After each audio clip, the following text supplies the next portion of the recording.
So how do you want me to intro it?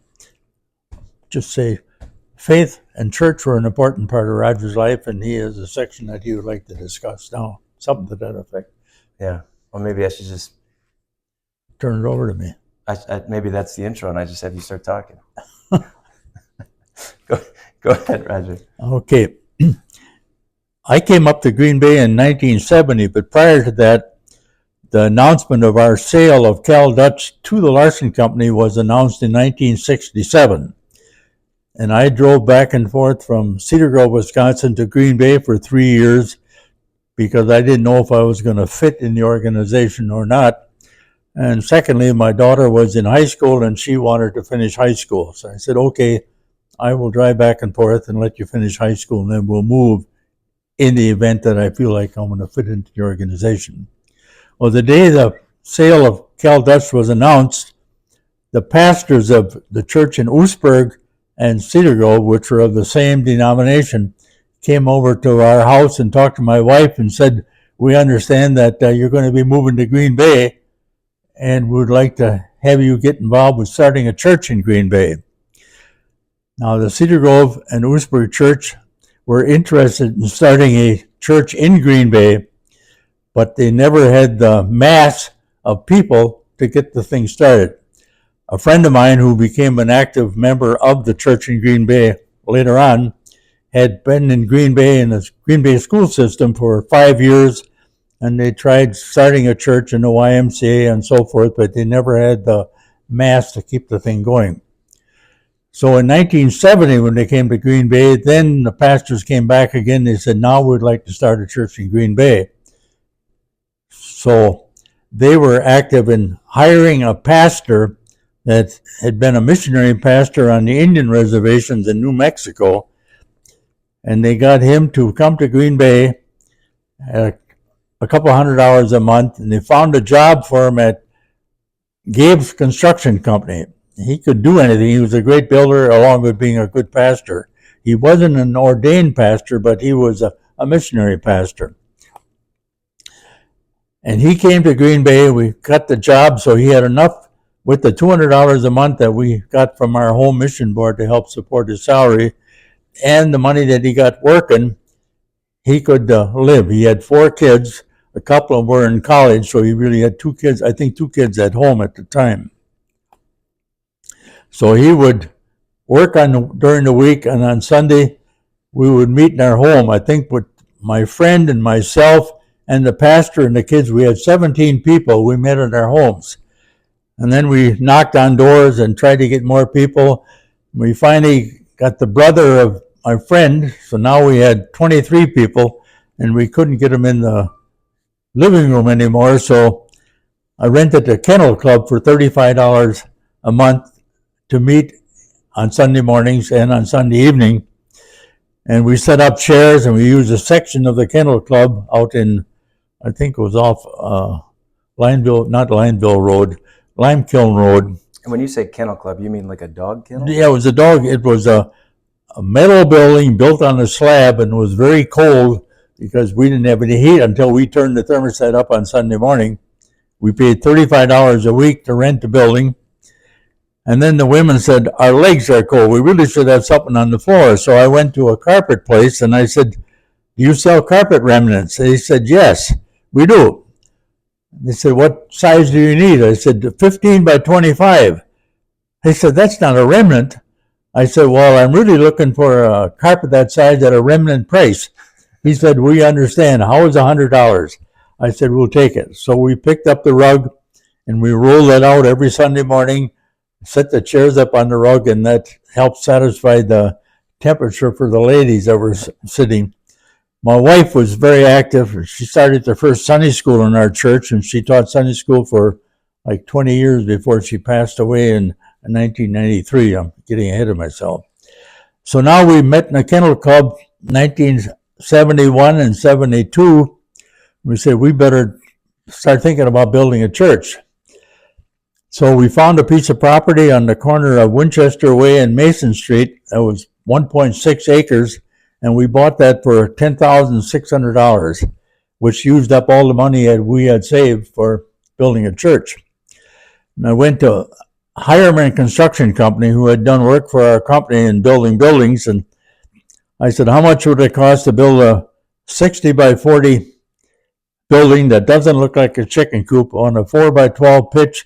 I want oak trim inside, and we want stone on the outside so it looks like a nice, suitable building.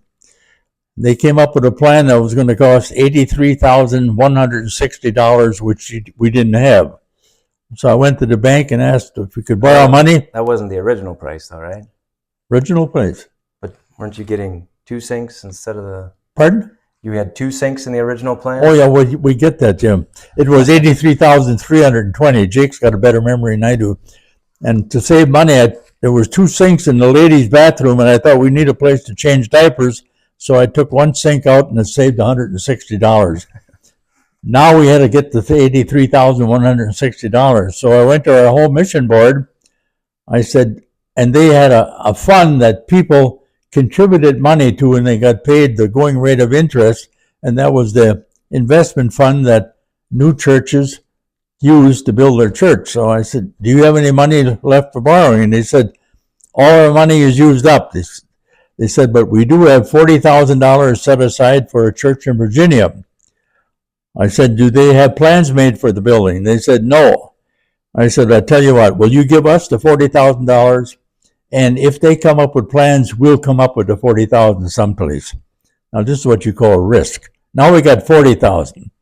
So I went to the Oostburg Church congregational meeting. They had an annual meeting every year. And I went up in front of the group. I said, will you co-sign a note at the bank for $20,000? And they said, yes. They knew me because we had been attending church there. Now we have $60,000. Then they came up with what they call a checks committee, where everybody in the denomination in the Midwest Presbytery gave $10 toward starting new churches. So we got $3,300 there. So now we got 40, 20, and 33. And then I heard that Cedar Grove and Oostburg were paying for a new church in Menominee Falls, and they were giving them $200 a month for their church building. And I found out that they took an offering, and I said, would you give us the overrun on their $200 offering? They said yes, and well, we turned out getting more money on the overrun than the $200. Now we had $83,000, close to $83,000, and we started building a church. We built a church, and my dad was involved with the same thing in 1936. I have a picture, I think we had a picture of him on one of the previous slides of him digging the footings. We're digging the basement with a kettle scraper. And here, that was 1936, and here in 1973, I was doing the same thing in Green Bay. My dad was treasurer of the church. I was treasurer of the Green Bay deal. In fact, in Green Bay, I was the treasurer of the church for 20 years. I did all the arranging for the financing. I did all of the planning with the contractor. I was the project manager. I was on site practically every day. On the way to the office, I'd stop at the site. We got the church built in 1974, and Hireman didn't charge us $1 until the church was built. And then he handed me the keys, and I handed him a check for $83,160. That's what you call faith in somebody. I mean, I had my neck stuck out, but he knew us from business, and he stuck his neck out. And at that time, believe it or not, interest rates were 17 and 18%. So all the money that we had gotten in, I would invest it in T-bills to make money while the church is being built. So that's how our church was built. And by that time, the pastor was working full-time in the church. We had enough support money from our offerings and so forth to continue the church. So subsequent to that, we wanted, building the church was a real feat. We got a contractor from Sheboygan to dig the hole for nothing. Battine, he was a member of a church in an affiliated church in Sheboygan, and he said he would dig the hole for us. I went to the office and I got a call from somebody from church. He said they ran into a junk pile where the church was being built. I said, I'll come down. So I went there, and sure enough, we didn't have any soil tests taken before we bought the property. It was a junk pile. So I took the stakes, moved them.